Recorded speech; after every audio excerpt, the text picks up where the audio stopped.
And we're starting tonight with a wildfire that is forcing evacuations in Nevada County. Good evening, everyone. Thanks for joining us. I'm Chris Thomas. I'm Laura Painter. This fire is burning near the small town of Washington, just north of Highway 20. Our crews have been on scene since early this afternoon, and fire crews and aircraft work to contain it. Tonight, the fire has grown to 25 acres. And a reminder, evacuation orders are in effect and will be throughout the night.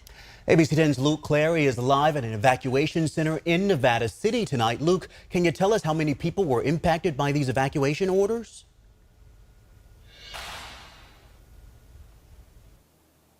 Well, Chris, Laura, it's hard to say exactly. In fact, I'm here at this evacuation center, which is now closed. The county told me that they shut it down due to a lack of interest. Nobody showed up here except for a few people that are staying in campers and in their cars here in the parking lots. Now, Washington is a small town, only about 150 people or so, but it is in an area where a lot of people like to go camping, and so there could have been potentially hundreds of people impacted by those mandatory evacuation orders when the fire kicked off in that canyon, and it was a dramatic firefight.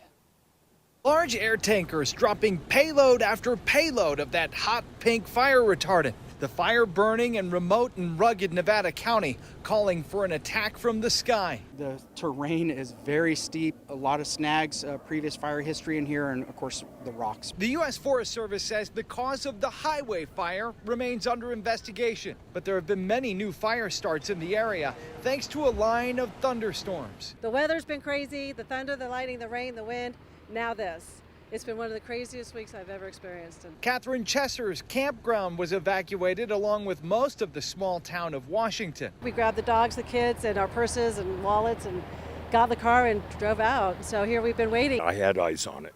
And then units started showing up, and then we were told to evacuate. So I gathered up my wife and pets. I lost my cat somewhere in the process. Mike McGee is a retired firefighter who thinks he was the first to call it in. Prayers and wishes for all the firefighters on the line, everybody in the air. I wish you luck, brothers. A scramble out of the canyon where there could have been thousands of campers on a summer weekend. There'd be a train of vehicles coming out of here. Officials grateful it broke out on a weekday after the start of school, when there were far fewer people here. Somebody was telling me it's lucky this wasn't a Saturday 3 weeks ago. Yes. Yes. Now, our Luke Clary live in Nevada County. Luke, we know just last summer, CAL FIRE got their hands on some Nighthawk helicopters for helping in the firefight at night. Are they going to be sending up those to Nevada County tonight?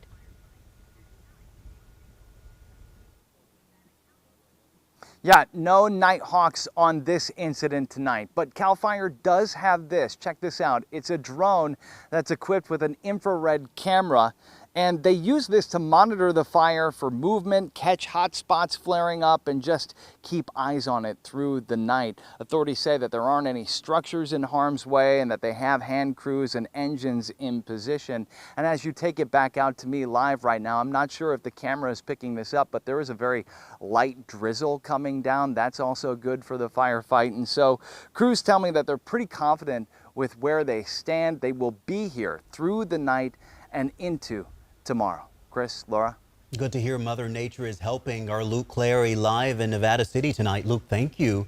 And here's a look at the areas under evacuation orders and evacuation warnings tonight. Nevada County told us this will stay in place all night long. And so for those people who are at the evacuation centers or perhaps sleeping in their cars, that is most likely, well, they will also be sleeping for the rest of the night.